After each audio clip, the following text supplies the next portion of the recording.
Well, good afternoon, everyone. Tom Leahy with Optimum Ed Live. We got a little late start today, but you know how that is with technology. But anyway, thanks for being with us.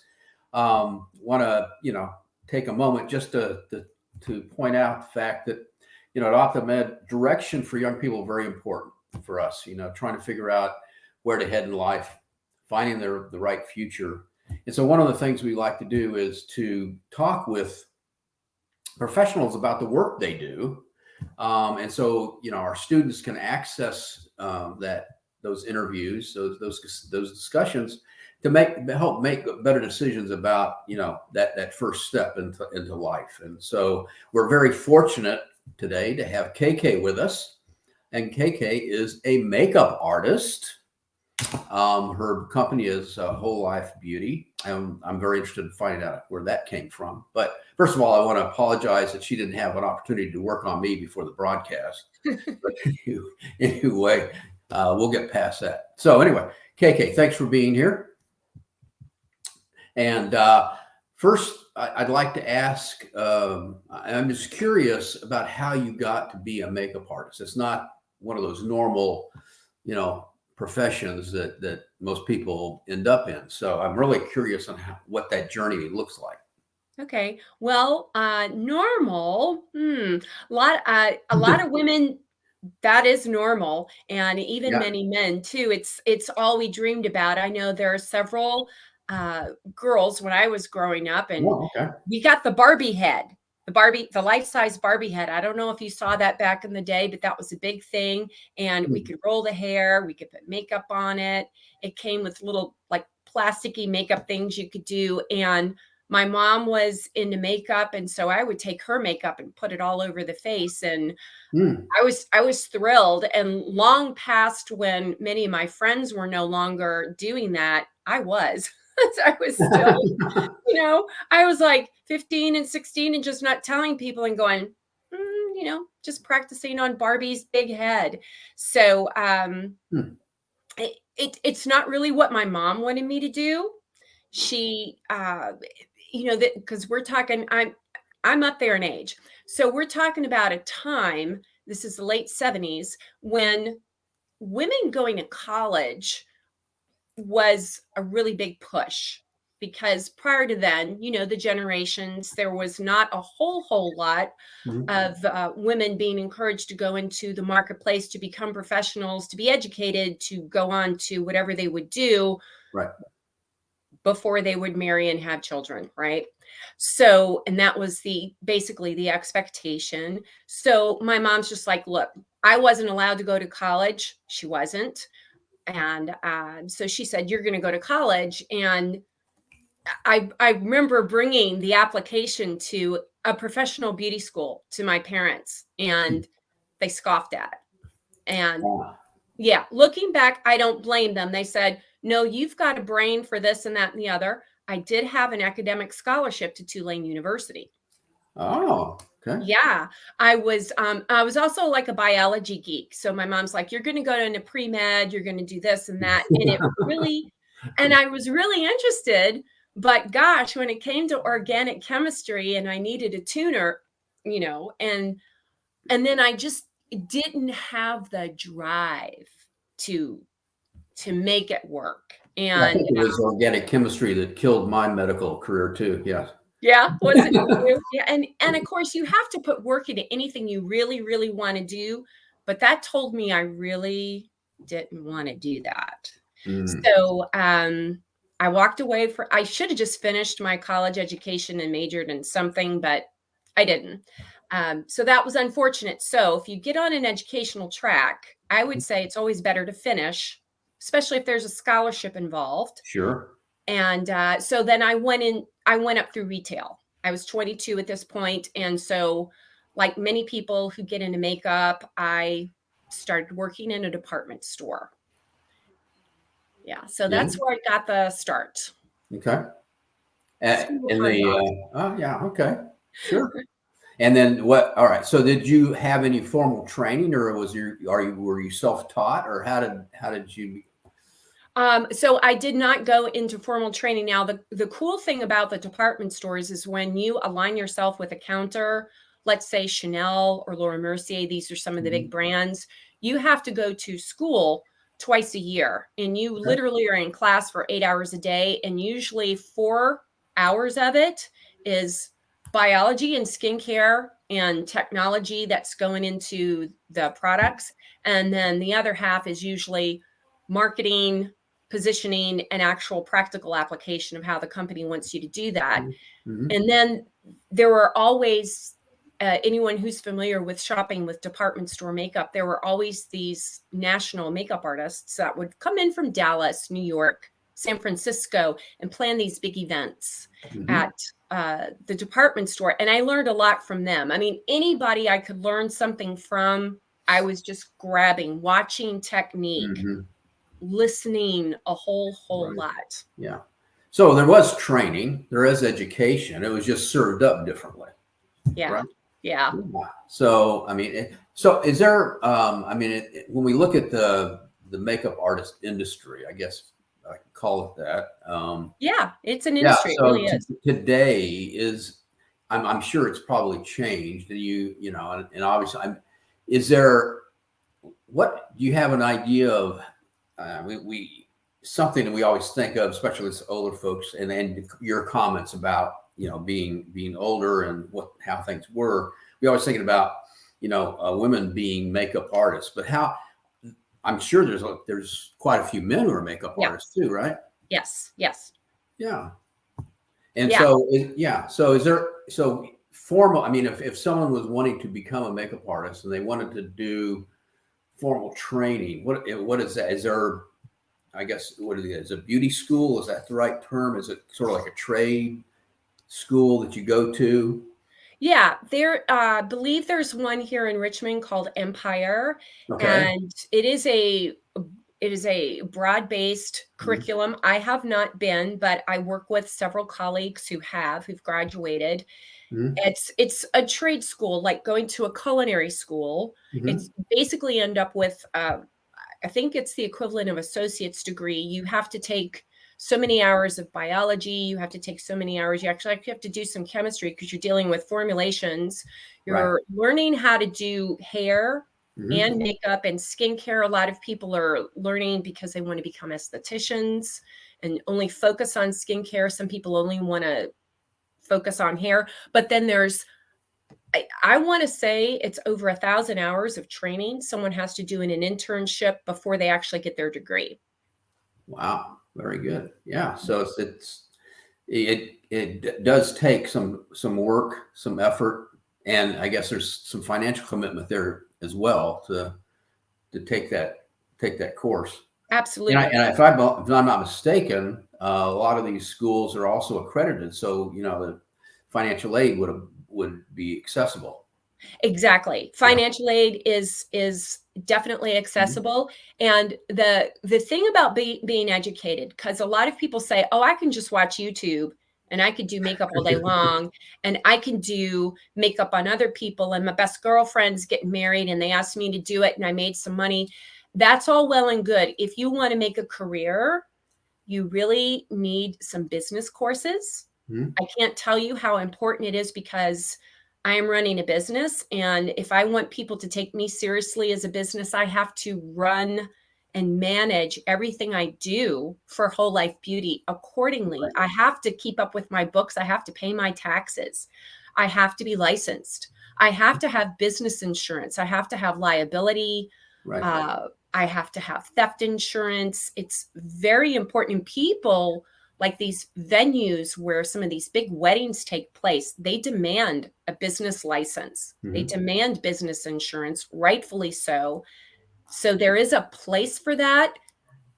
That professional side that people need to go. No, I'm just not slapping color on faces. Right. I Yeah. am working an entire business. Yeah. So that's a good segue to my next question. I still want to find out where Whole Life Beauty came from, but in terms of being a makeup artist, there's different directions you can take that skill. Right. And you're talking about having your own business, and that's one way of using that skill. But how else could you be a makeup artist? I mean, there's other ways that you can work for someone else, right? So can you talk to that? What are the different ways one could be a makeup artist? There's several ways. And I say, while you're young, explore them. One of the things I did was volunteer for theater. Okay. I got a lot of experience working with theater. And then once my own children were in musical theater in high school, I jumped in there and I was able to organize a team. You have 40 children going on stage. You have to keep to a time schedule, which is excellent training for if I'm doing a wedding and the photographer says everyone has to be done by this time, but you can't get in the doors to do the makeup until so many hours before. You have to know what you're capable of doing in a certain time frame and deliver it excellently. So that's good training. It's also good training for learning how to do the theatrical makeup, the like, for example, Fiddler on the Roof. There's a couple of scenes where the ancestors are rising up from the graveyard. Yeah. All the specialty makeup. Right. The grandmother, she has to have that white and the reverse contour with the big darkness under the eyes, and it can't look sloppy, even with what's called the 30-foot rule on stage. There's also commercials. So I did a little work with that, with commercials. A lot of it you do well once you join a union. You have to log so many hours with them tracking you're doing commercials before you can join a union. But once you join a union, you can get a lot of work. There are so many films and TV shows being shot here in Richmond right now. And I kind of started going down that track, and it's not what makes me happy. You have to know what makes you happy. There's some people who are thrilled with that. I am not thrilled with that. I'm more this one-on-one person where I want to kind of keep relationships with people. But until I explored all those other avenues, I didn't know what lane I really wanted to stay in. So there's lots of opportunity out there with theater, with TV, and besides just weddings and portraits. But then you don't have to deal with the small business aspects of having your own business, right? By working with somebody else. So that's the whole different, brings a whole different set of requirements to the excuse me, let me interrupt that. That can be, because a lot of times when you're doing commercials, you're an independent contractor, which means they will give you a 1099 saying that we've paid you X amount for the whole year. So you have to have enough business acumen to track your expenses, track your mileage, track your receipts and your 1099s, and turn them in the way the government wants you to turn them in, because last thing a micro business needs is to be audited. Right. So there's I guess my comment would be there's few places where a makeup artist would be like a W-2 employee. Then the only place I really know of is in the stores. Okay. Oh, okay. All right. Yeah. Or if there's someone has such a large enough outfit that they have a whole team of makeup artists. But even though, like, I have a colleague here in town, I actually do some work for her when she has the really, really big jobs, and we're 1099. She doesn't keep us on as W-2. So you're going to be in business one way or the other. Yes. Right. Just at what level? All right. So tell us where Whole Life Beauty came from. Where did that name come from? Yeah. Well, it encompasses everything. What I've run into from my own experience. I had a major health crisis years ago, and my nutritionist said, KK, it's not just what you put in your body that affects the health of your body. It's everything you put on your skin. About 20 hours after you put anything on your skin, and men, this is for you too. This includes shaving cream, shaving balms, your soap, your all of that you put on your face too, ends up in your liver after 20 hours. So what you're putting on your skin, is it petroleum based? Is it harmful ingredients or not? And I had to learn all of that about myself, but at the time that it happened to me in the late 90s, there weren't a lot of options. So it felt like I was kind of living in two worlds. I was using makeup products from the health food store, and back then everything smelled like incense. It was just too overwhelming for me and melted off my face after a couple of hours. It's like, I can't use that on clients. But the internet and Facebook and Instagram brought people together talking about it. Women who's like, I'm a cancer survivor. I have thyroid issues, a thyroid disease. I have autoimmune disease, and I've been told I shouldn't use XYZ ingredients in my skincare and makeup, and it's true. So many companies have met the demand, and I decided about 5 years ago, I completely cleaned out my kit, and I rate the ingredients and products all the time. I spend several hours a week just going through and reviewing, because a lot of companies change their ingredient list without changing the label, so you don't know.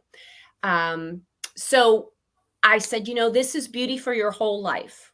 I used to be called Inside Out Beauty, and a lot of people use inside out this, inside out that. So I'm like, okay, whole life beauty.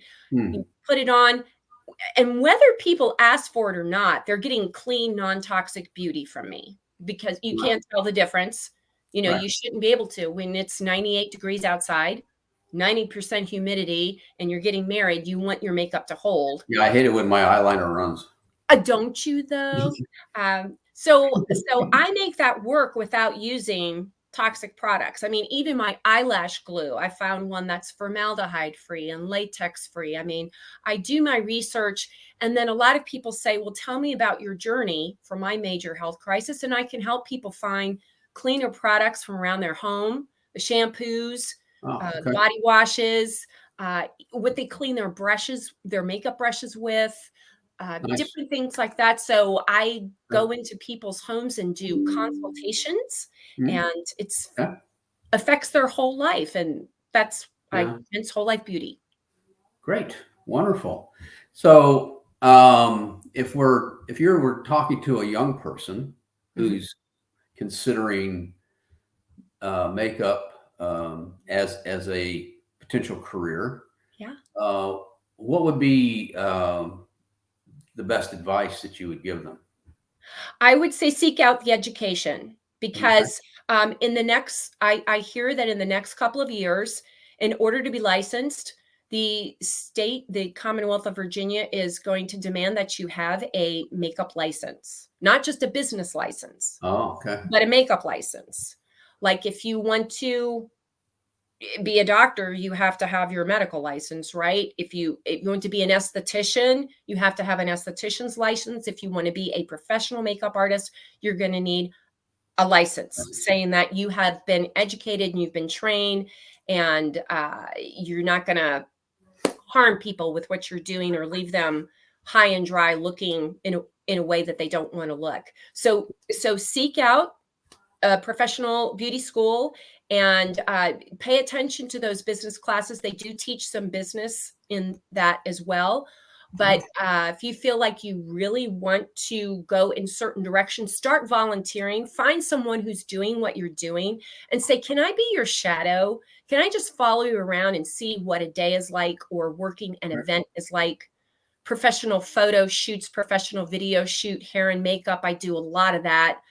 Makeup for magazine covers. I have a contract with a couple of the local magazines here in town, and explore. Just start volunteering and exploring and finding avenues that really pique your interest. Wow, sounds like you're volunteering to have young people. Yeah, I would love it. That'd be great. Yeah. Well, thank you, KK. Well, before I let you go, how do people get in touch with you? KK at wholelifebeauty.biz. It's my website and my email. Okay. So, yeah. All right. Yeah. And if you didn't have a chance to write that down, folks, you can always get to KK through Optimum Med. We'd be happy to make that referral for you. And you can get to us through OptimumMedCenter.com.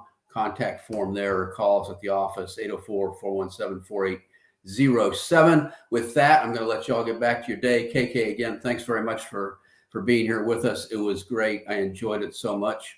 Take care. Thank you.